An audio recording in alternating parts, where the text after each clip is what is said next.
Welcome to Really Old Movies. I'm your host, Harrison Scullin, and today I'll be discussing Beat the Devil from 1953, starring Humphrey Bogart. Some essential movie details. Humphrey Bogart was involved in a serious accident which left him with a good amount of his teeth knocked out. And so as a result of that, the actor Peter Sellers of Pink Panther and Doctor Strangelove fame, he provided voice dubbing for many of the scenes that were filmed after the accident. And some have a hard time deciding which scenes Sellers dubbed and which were Bogart.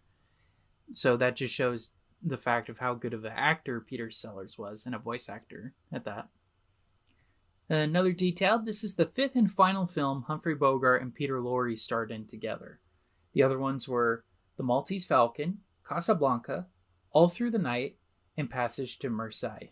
Alright, so now we'll get into my thoughts on the plot. So I gave it a 3 out of 5. I wasn't a huge fan of it. I was kind of lost for a little bit. I didn't like the whole premise of them going to Africa to get uranium. It was kind of a weird plot.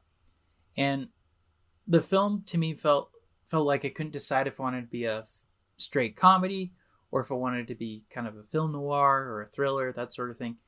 It was a really weird mix because some scenes are really, really serious, such as, they're discussing a murder just took place in England and all of that, and very scary and all of that.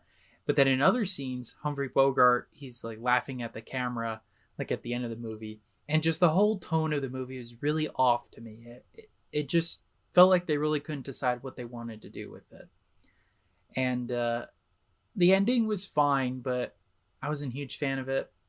I don't know. To me, it was a pretty weak plot. It wasn't terrible, but it was definitely a mid plot, if that makes sense. All right, in regards to the acting, I gave that a 3.5 out of 5.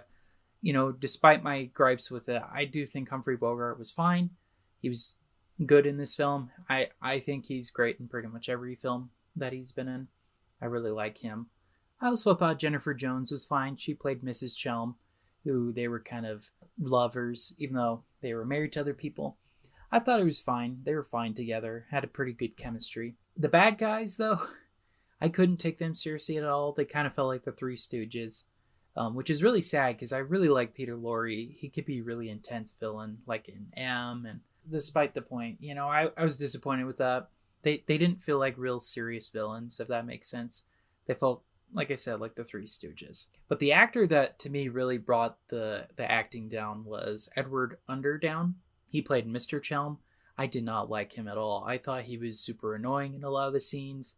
I didn't like his personality. There was just something off about him. I just did not like him at all. And so for me, that really brought the acting down. It was really weird all around cast. I wasn't a huge fan of it. I think they could have done better. But Bogart was great, and so was Jones, and that's why it's higher than lower. All right, in regards to the directing, I gave that a 2 out of 5. I'm going to be honest, guys. I'm not a fan of John Huston. The ones I've seen from him so far, I haven't been very impressed with. I think the tone of this movie was all over the place.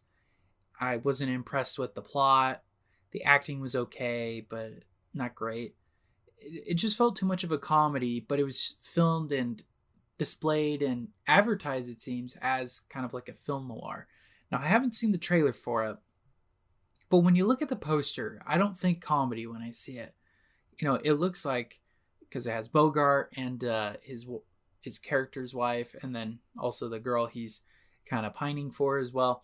It just felt off. It did not feel like what it was intended to be. It felt like they were trying to make a comedy, but they advertised it as a film noir. It was kind of weird. So I kind of blame John Huston for that.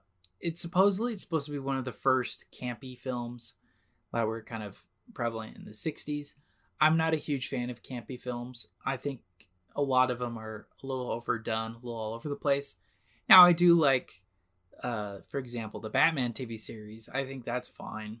But to me, this just felt a little off. It didn't feel like it was fully committed as a comedy or as a film noir. It just felt kind of stuck in the middle, and I wish they could figure out what they were trying to do with it. All right. So my thoughts on the cinematography and special effects. I gave it a 3 out of 5. I thought it was fine. Nothing spectacular, but nothing terrible either. I like the boat set. That was pretty cool. But that's about it. Nothing really, really special about it. I will say the choice of using Italy as a backdrop was really, really smart. I thought it looked really pretty in that aspect.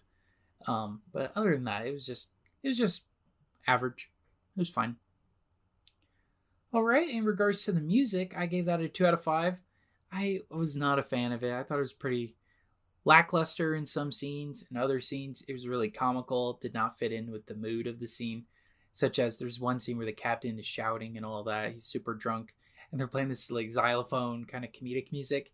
It was so weird to me. I was not a fan of it. It just, like I mentioned with the cinematography and with the plot, it just felt weird. It did not feel like they had the proper tone down for this movie, which is sad. I think there was a lot of potential there, especially with, Humphrey Bogart, Peter Lorre, great actors, but it was pretty disappointing.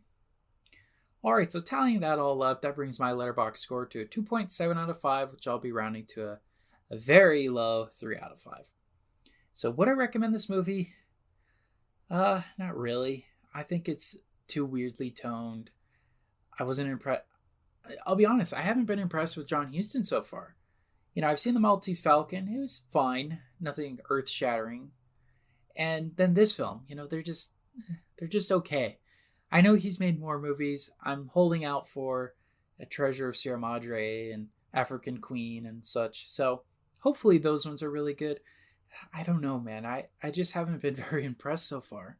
I liked his work as an actor and a voice actor. I really liked him as Gandalf in the 1978 Hobbit cartoon. That was fine. He was cool there, but I don't know. I'm not a fan of his directing so far. All right, so those are my thoughts on Beat the Devil from 1953. Thank you so much for listening to today's episode. Make sure to subscribe to our Instagram and Facebook at Really Old Movies, where I discuss details about the week's particular film. New podcast episodes are released Saturdays at 8 p.m. Pacific Standard Time on Apple Podcasts, Spotify, and Amazon Music. All right, thank you so much. This has been Really Old Movies. I'm your host, Harrison Scullin. Take care.